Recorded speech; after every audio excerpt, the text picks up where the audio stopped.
The scent of ozone and polished granite clung to Elias Vance like a second skin, a faint, almost imperceptible aroma that spoke of immense wealth and the cold precision required to maintain it. He stood before the panoramic window of his penthouse office, the city lights of Viridia sprawled beneath him like a constellation trapped in concrete, and a slow, almost imperceptible smile touched the corners of his mouth, a smile that held the quiet satisfaction of a predator who has finally cornered its prey after a very long, calculated hunt. This was the view he had worked for, not merely for the altitude, but for the distance it afforded him from the ghosts of his past, the ghosts he was now systematically exercising. 10 years.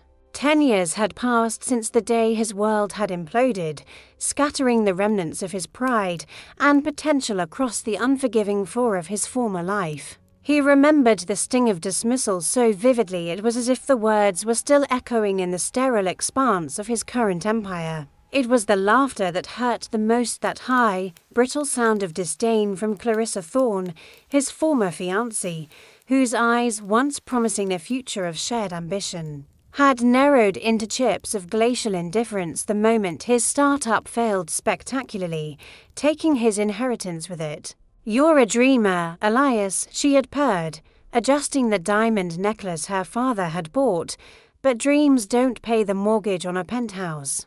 Then there was the silence from the Harrisons, his former in-laws, whose house he used to visit with such earnest hope. Mr. Harrison, a man whose success was built on decades of ruthless, unremarkable acquisitions, had looked at Elias over the rim of his imported cognac glass and delivered the fatal verdict: "Son, some men are built for the ascent, others are built for the observation deck. You, clearly, belong in the gift shop." Mrs. Harrison, ever the picture of suburban superiority, had merely sighed, a sound weighted with judgment, and subtly steered Clarissa toward the more financially stable if utterly dull Marcus Sterling. And the friends. Oh, the friends. The ones who had drunk his celebratory champagne, who had clapped him on the back during the brief, shining moments before the collapse. They evaporated like morning mist under a harsh sun, their sympathy as thin as tracing paper. Elias Vance was no longer the eager, slightly naive engineering graduate who believed in the purity of innovation. He was Vance Corp. He was solvency, acquisition, and absolute, unyielding control. The 10 years had been a furnace, refining the dross of failure into tempered steel. He hadn't just rebuilt, he had forged a weapon, a monolith of industry that now dictated the very pulse of Viridia's economy. The first ripple of consequence was reserved for the Harrisons. They lived comfortably, ostentatiously, reliant on the stability of Harrison Holdings, a mid-tier real estate and development firm that had always seemed too sturdy to ever crack. Elias's first move was subtle, a mere shift in the market currents. He initiated a targeted, high-yield investment strategy in sustainable urban renewal, a sector the Harrisons had long dismissed as a niche for bleeding hearts and underfunded idealists. Vance Corp didn't just invest, it choked off supply chains, manipulated zoning regulations through strategic lobbying, and then, with the surgical precision of a seasoned assassin, launched its own competing developments, offering prices that made Harrison Holdings look like ancient history. It began with whispers, a few minor loan defaults. Then, the primary lender, a bank whose board Elias had quietly saturated with his own appointees over the last 5 years, called in a significant line of credit. The Harrisons, too proud to admit struggle, frantically tried to liquidate assets. Elias, through a shell corporation known only as Ethelred Acquisitions, bought those assets: the summer cottage, the luxury sedan leases, the controlling shares of a small insurance subsidiary at pennies on the dollar. The day Mr. Harrison walked into his own mahogany-paneled office to find a representative from Ethelred waiting with eviction papers, Elias was attending a charity gala, looking impeccably tailored and entirely benevolent. He received the discreet text message summarizing the scene: asset liquidation confirmed. The patriarch is reportedly inconsolable. Elias merely nodded to his current companion, a dazzling philanthropist whose attention he barely registered, and excused himself to take a call concerning a merger in Singapore. Inconsolable. The word tasted like aged Bordeaux. Clarissa Thorne, meanwhile, was thriving in her chosen sphere, high society PR, managing the images of the city's elite. Her current charge was Marcus Sterling, the man she had married, a man whose fortune was substantial, but whose reputation was built entirely on his father's legacy. A legacy Marcus was proving increasingly incapable of upholding. Elias understood that public humiliation was a far more potent poison than financial ruin for someone like Clarissa. He orchestrated an introduction at the annual Founders' Ball. Elias arrived late, the undisputed heavyweight in the room, drawing the collective gaze of every financier and socialite. Clarissa, draped in sapphire silk that matched her eyes, spotted him across the crowded ballroom floor. Her composure fractured for a microsecond, a tiny flicker of alarm before the practiced mask slammed back into place. She approached him, Marcus trailing slightly behind, radiating the vapid confidence of inherited wealth. "Elias," Clarissa said, her voice pitched perfectly to convey surprise tinged with pity. "How surprising to see you here. I heard you were still running some small-scale tech consultancy upstate."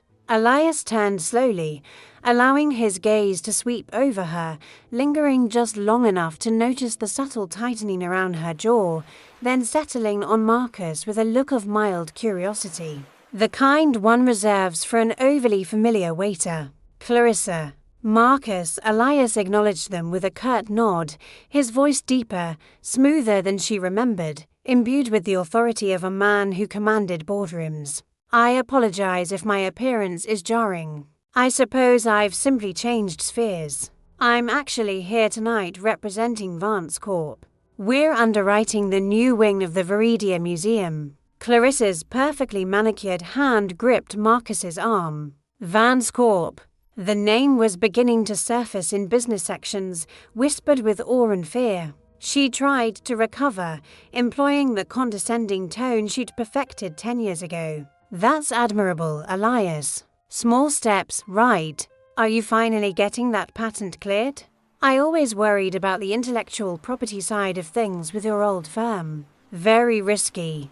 Elias leaned in conspiratorially, dropping his voice just enough so only she could hear the venom hidden beneath the polished surface. "Oh, the IP is sound now, Clarissa. I acquired the necessary assets, developed the proprietary tech myself, and now I own the framework Marcus Sterling's firm relies on for their legacy management software. It seems Marcus inherited a house of cards built on older technology. I wouldn't worry, though. You'll adjust to a more modest lifestyle soon enough." He straightened, offering a dazzling, utterly empty smile. "Enjoy the evening.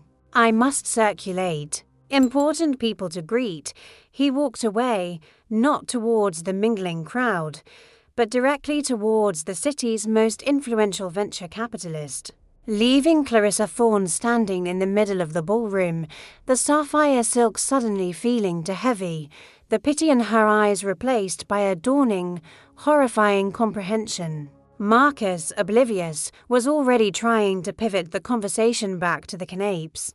The friends were next, a more insidious operation. Elias didn't seek out all of them, only the ones who had publicly mocked his ambition and privately capitalized on his downfall. There was David, who had immediately bought Elias's nearly finished R&D lab space for a pittance and turned it into a successful, though entirely derivative, logistics hub. Elias's revenge against David wasn't a lawsuit, it was obsolescence. Elias introduced a revolutionary AI-driven supply chain management system, one that operated with such efficiency that it made David's established hardware-dependent logistics network appear medieval. Vance Corp didn't compete, it simply rendered the competitor irrelevant overnight.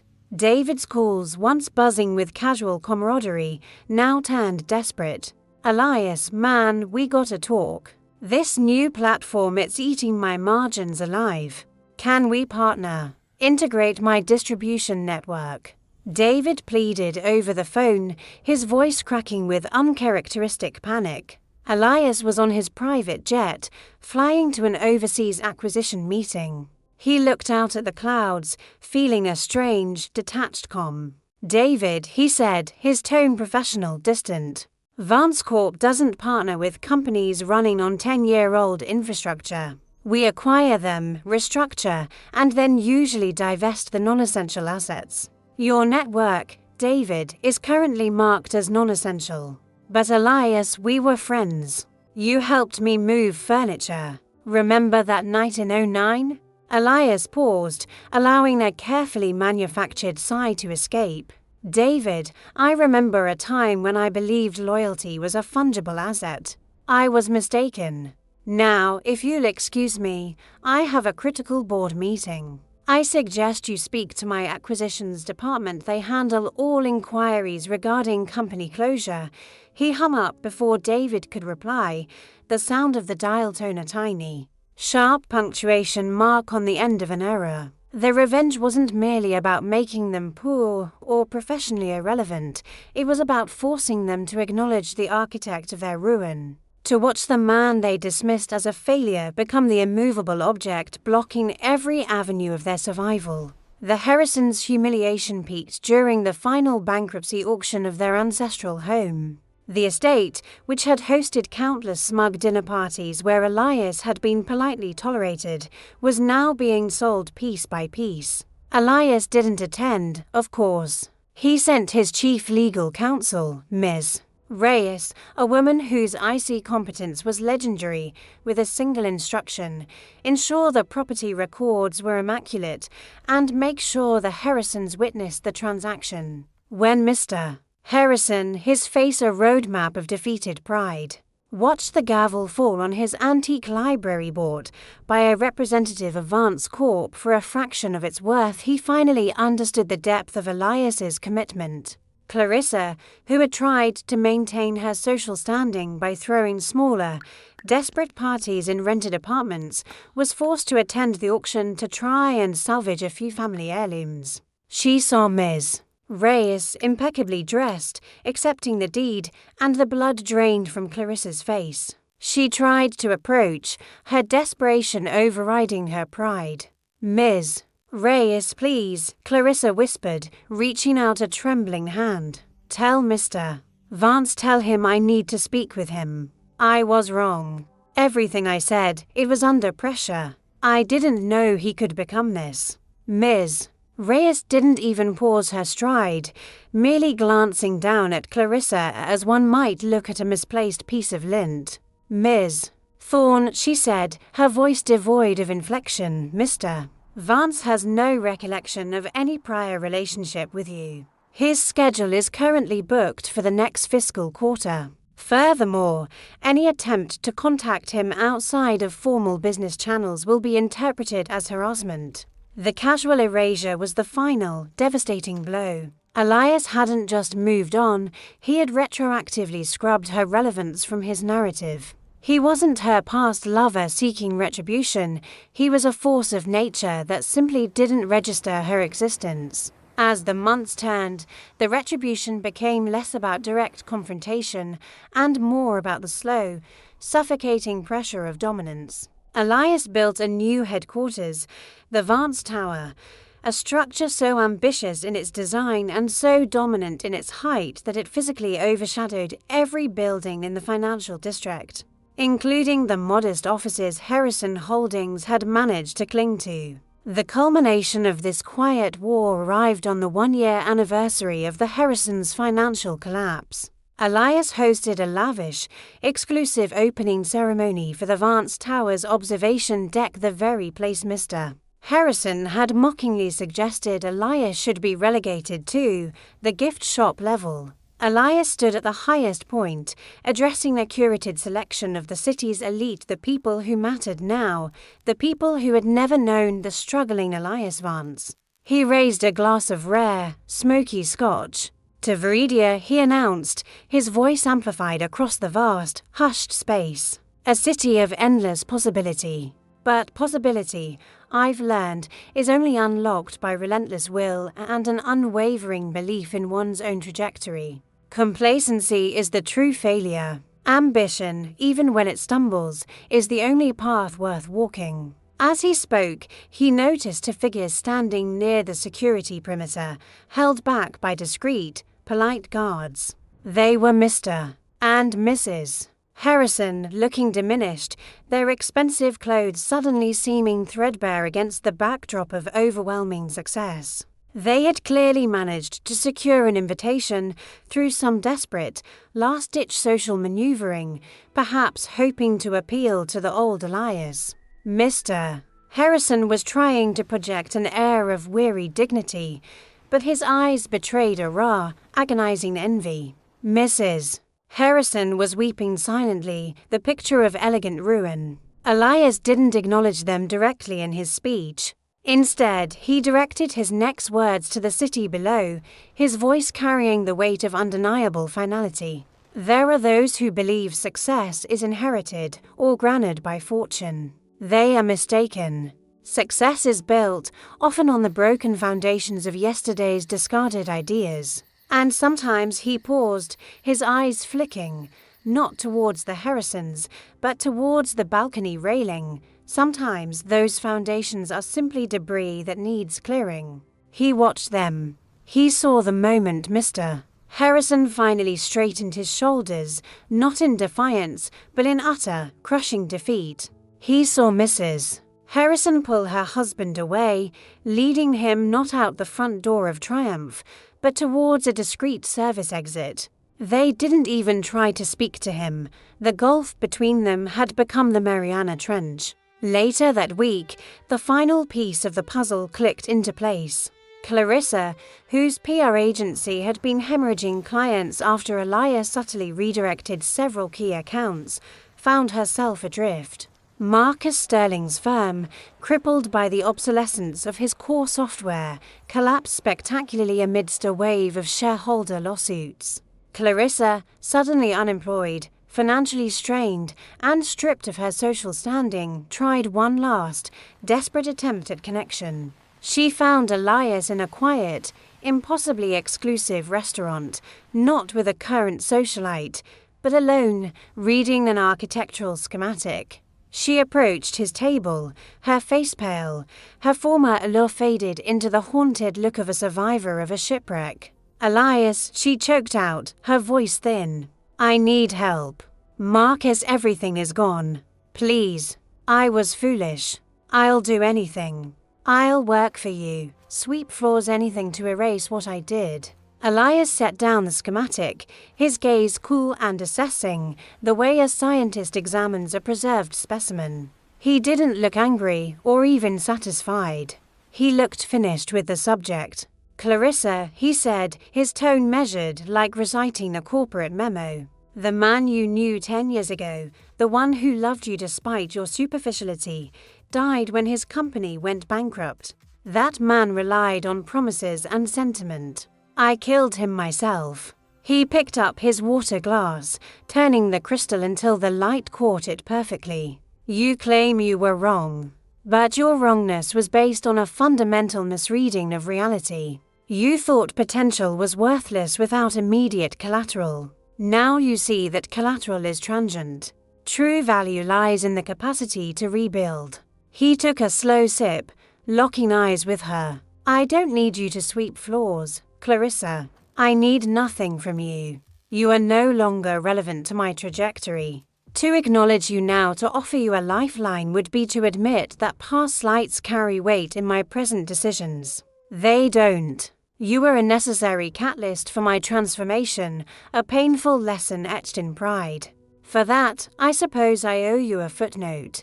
He reached into his inside jacket pocket, pulled out a crisp white envelope, and placed it on the table, sliding it towards her. It was thick. That is enough money to rent a modest apartment for a year, assuming you are frugal and find entry-level work outside the city. Consider it severance pay for your role in my education. Do not contact me again, or this severance becomes a lawsuit for defamation, as my legal team has compiled sufficient evidence regarding your comments during my prior bankruptcy proceedings." He stood up, adjusting his cufflinks, a gesture of ultimate finality. Clarissa stared at the envelope, the money feeling like a charity handout, an insult wrapped in sufficient cash to prevent immediate destitution. It wasn't the ruin she deserved, perhaps, but it was the indifference she couldn't bear. He had stripped her of status, relationship, and relevance, leaving her alive, only to witness the towering monument he had built on the ashes of their shared past. As Elias walked out of the restaurant, blending seamlessly into the night, he felt a profound stillness settle within him. The thirst for revenge, which had fueled him through a decade of grueling sacrifice, was finally quenched. The ghosts were gone. The Harrisons were humbled into obscurity, Clarissa was exiled to mediocrity, and his former friends were casualties of progress. He stepped into his waiting limousine, the leather cool beneath his tailored suit. The driver, a discreet former security specialist, closed the door silently. "Where to, Mr. Vance?" the driver murmured. Elias leaned back, looking not at the city lights, but inward, towards the vast, empty space where the hunger used to reside. He had won. He had made them pay. But the triumph felt strangely hollowed out, like an expertly polished shell. "Home," Elias said, the words sounding foreign even to his own ears. "Just drive." The car pulled away from the curb, carrying the master of Viridia away from the scene of his ultimate victory, leaving behind a city irrevocably reshaped by the vengeance of the man they had once scorned, a man who now had everything except a reason to chase anything anymore. The long night of retribution was over, and Elias Vance finally had to face the dawn of his lonely, absolute reign. The silence of the penthouse now seemed less like victory and more like the quiet before an entirely new, unknown storm. He wondered, with a chilling clarity, what a man does once he has successfully destroyed everyone who ever doubted him, and whether the creation of the empire had cost him more than he realized he possessed. The air inside the car was sterile, controlled, and utterly devoid of the messy, complicated warmth of human connection, a perfect reflection of the man he had become.